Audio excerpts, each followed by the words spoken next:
we're going to make kefir tonight. Does anybody know what kefir is? Yes, yes. Joy does. She started making it. These kefir granules actually came from Russia. My friend Sandy Smith is a nutritionist, and her son was in Russia, and he said, "Mom, hey, guess what? I found kefir granules here," and he sent them to her. She also has the milk kefir granules, but we're doing water kefir. So the recipe calls for 4 cups of water, but my jar isn't big enough to do 4 cups, so I'm going to do 3 cups. You only want to fill your jar about 2/3 full at the most. That's what they recommend, not going over that. Okay. So what's the recipe? 4 cups up. Important to have non-chlorinated water, right? Because these kefir granules are living organisms, and the chlorine would damage them. So, and then this doesn't sound like me, you guys, but this actually takes organic sugar. I wouldn't drink it if it stayed as organic sugar, but the organisms use the sugar to make more kefir granules, and they build the sugar into long chains of sugar, which is a starch. They call it a polysaccharide. And so they use up all the sugar, so it's not sugar anymore. It's not a simple sugar anymore. So it's basically, the formula is 4 cups to 4 tablespoons of sugar to 4 heaping tablespoons of kefir granules. So that's the ratio. So since I use 3 cups of water, I'll use 3 tablespoons of sugar.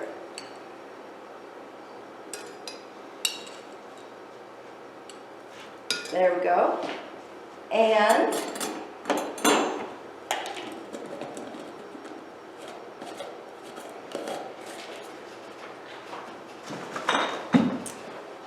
I just drained, I keep these kefir granules in a sugar solution and keep them in the fridge to hold them over till I make kefir the next time, because I don't get mine drunk up real fast. So it's 3 tablespoons of kefir granules.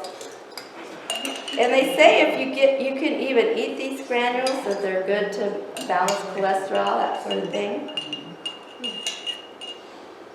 Okay. Where can you buy those? You can't, that I know of. Body Ecology has some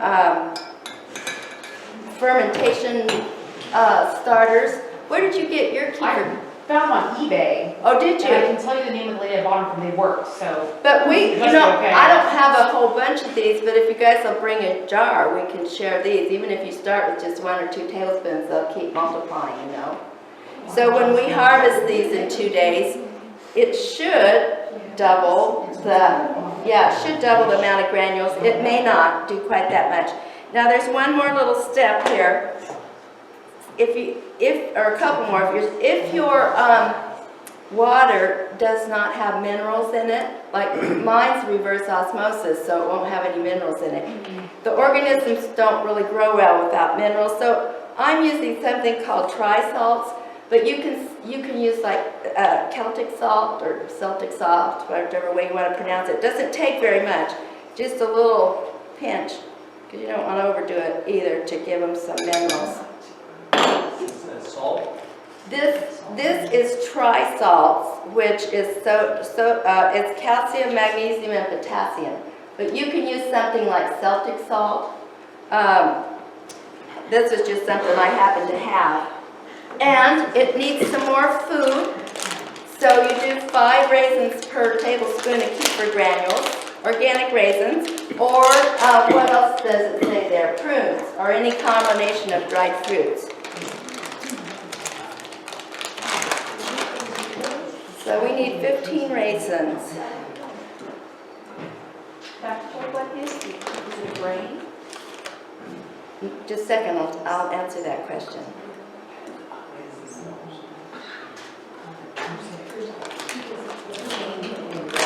I can't count and talk at the same time. No, that's okay, I was just kidding. No, kefir is, they're living organisms. They're microorganisms. And the reason kefir is food for us, is excellent for us, is it gives you the probiotics, the living organisms, the good ones that you need in your gut. Most cultures have some kind of cultured or fermented product they drink or eat, and it keeps them really healthy. You know about the Koreans, kimchi, that's fermented, cultured vegetables, and they make theirs so hot. I can't quite handle kimchi myself. Yeah. They bury it. What's that? They bury it. They bury it? Yes, yes. I was talking about burying it. I think, was it the Eskimos? They would bury meat for a long time till it turned to soup. And yeah. Yeah. It's one man's fancy. I'm going to go ahead and make, so that's really all you have to do. Now we'll stir it up a little bit. The recipe calls for some slices of ginger root, and I don't have any. You can do without it, but it does help give it a fizz. They call this some kind of beer, ginger beer or something, because if it really ferments well, it has that little effervescence to it, you know. Yeah, they say, now we'll let it sit at room temperature for 2 days. So in 2 days we'll harvest this, we'll pour off the liquid, and then you can all have a drink of it. When you're reestablishing normal organisms in your GI tract, I think there's a little fight that goes on in there sometimes with the unfriendly organisms. So it may tend to make gas. So I always say start out with a little bit at first and then gradually build up. Let me make a little food for these leftover granules. So in a couple days, remember to bring a little jar, and you can take some of these kefir granules home with you if you want them. How often should you eat it? Is it drink? You drink the liquid off of these. How often should you drink it to help your digestion? Well, you can, once you build up in tolerating it, you can drink it every day. Now, it's also a good idea, though, to drink or eat a variety of cultured products. So, like yogurt is the one we're most familiar with, although most yogurts now are kind of like desserts instead of, I have learned to like just plain yogurt, and I don't eat a whole bunch, maybe just a tablespoon or two. Actually, autistic children, they're finding that one of their major problems is their gastrointestinal tracts are all messed up, and they don't have the good friendly organisms in there. So at first it's kind of hard to, they put them on an allergen-free diet, and then after they've been on that a while, they have them just take like a teaspoon of yogurt and then just gradually build up until they can reestablish their normal flora. The organisms in our gut actually help digest the food. They make vitamins for us, like vitamin K. And they're very protective. They help keep the unfriendly organisms in check. So you can, and we're going to make, I think tomorrow night we're going to make kombucha. Sauerkraut is a very good K2 vitamin. Sauerkraut is a very good K2 vitamin, Ken said. Yes, because again, sauerkraut, not the canned stuff, but cabbage that has actually been fermented, and you don't heat it. That's a culturing process. So sauerkraut reestablishes the normal flora too. You can culture lots of different kinds of vegetables also. But kombucha is a tea. You make it out of tea, and another culturing living organism called a SCOBY. So we will make that tomorrow. And then Monday, it takes about 5 days for that to ferment. So we'll try that on Monday. So you can like rotate or have some kefir and kombucha and yogurt or sauerkraut or other cultured food regularly. Even some people are advocating some a little bit with every meal, actually. We'll, depending on how our timing goes, we'll maybe do a little course on cultured food next week. I just wanted to, and also in your notes here, it has what are, on the next page, you'll see what are kefir granules. And they have a lot of different names on page 126 there. But they're a culture of bacteria and yeast held in a polysaccharide matrix created by the bacteria. As with kefir grains, the microbes present in them act in symbiosis to maintain a stable culture. So in other words, you know the plaque on your teeth? It's kind of like that kind of a concept. They build colonies, sheaths of colonies in this polysaccharide matrix. And it's a variety of organisms that are in that matrix. And so typically they have lactobacillus, streptococcus, pediococcus, leuconostoc, Saccharomyces, Candida, Cloacra, and possibly others.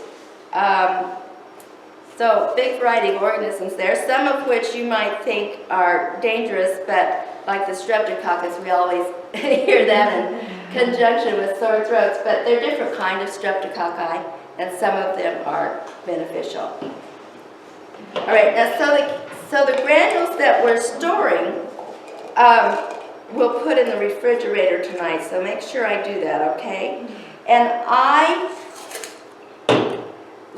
put the date on mine, so I'll remember when to harvest it and when I renewed the sugar water for the one I'm storing.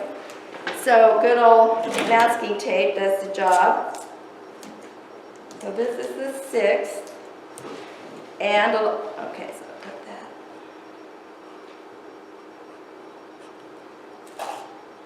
Okay, and then for the one we're culturing, I usually put the time of day too, though, just so I remember when I'm supposed to harvest it. I'll harvest our kefir, so you guys can all have a sample. It's very, very simple. The whole thing about making these fermented drinks is very simple. I scoop off the raisins because they're floating on the top, and if you dump them out with the whole thing, they kind of get all mixed into the kefir granules. So I like to just scoop them out first. There we go. All right, and then all you do is pour off your liquid.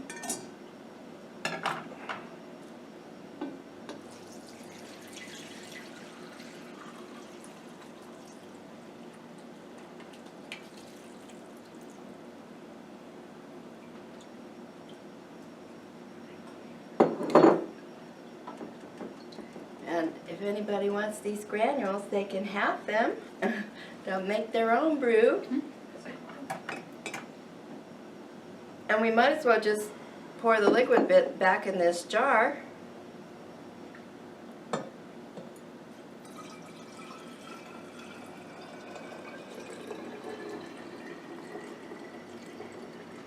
I think it has some effervescence in it. It's supposed to. And that's it. All ready to taste.